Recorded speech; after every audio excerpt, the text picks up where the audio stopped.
Now next method of asexual reproduction is the fragmentation.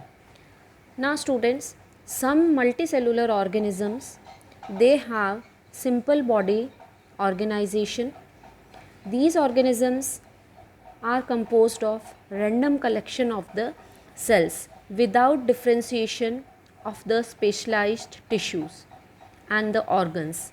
So such organisms, they reproduce by breaking of their body into the small pieces, and these small pieces are known as the fragments, and later on these fragments, they grow into the new individual. For example, in the Spirogyra, this is the structure of Spirogyra. Now Spirogyra, it is a filamentous algae. So what happens, this organism, it breaks down into the smaller pieces from anywhere, it breaks down into the smaller pieces.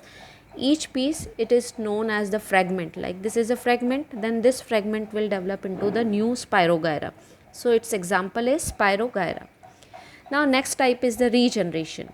Regeneration means regenerate, means from an organism, the new organism, from any body part, if we will cut, and that cut body part will develop into the new individual. So if an organism somehow cut or broken down into the many pieces, then each piece will grow into the new complete organism. For example, Planaria and the Hydra. Now why this happen in these organisms? Because they have the special, they have some specialized cells which are known as the regenerative cells. So due to the presence of these regenerative cells, they have the capacity to form the new individual from the breakdown parts of their body. Now this is the diagram of the Hydra.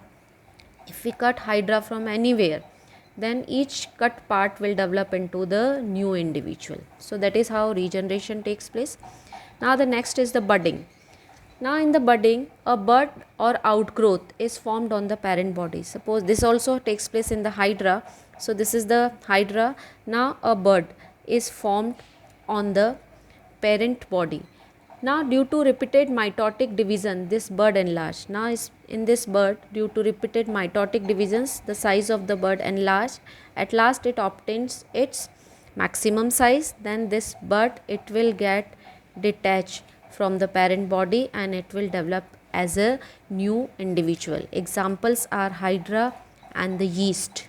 These are the examples of the budding. Last is the spore formation.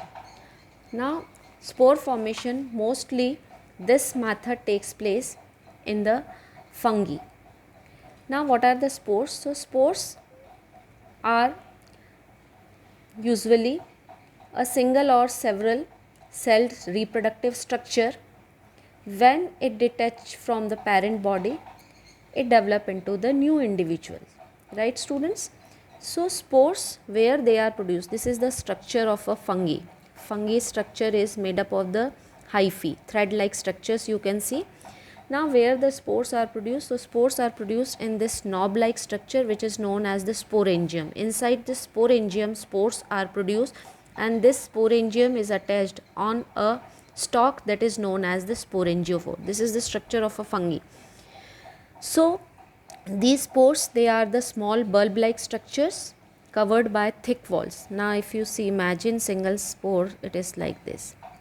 Thick wall is there and bulb like structure. When they mature inside the sporangium, they are released by breaking down of the walls of the sporangium. Now see what happens, this wall of the sporangium, it breaks down and these spores, they release outside, and then each spore will grow into a new individual, and its example are Rhizopus and Mucor. These are the fungi. So these are the example of this spore formation.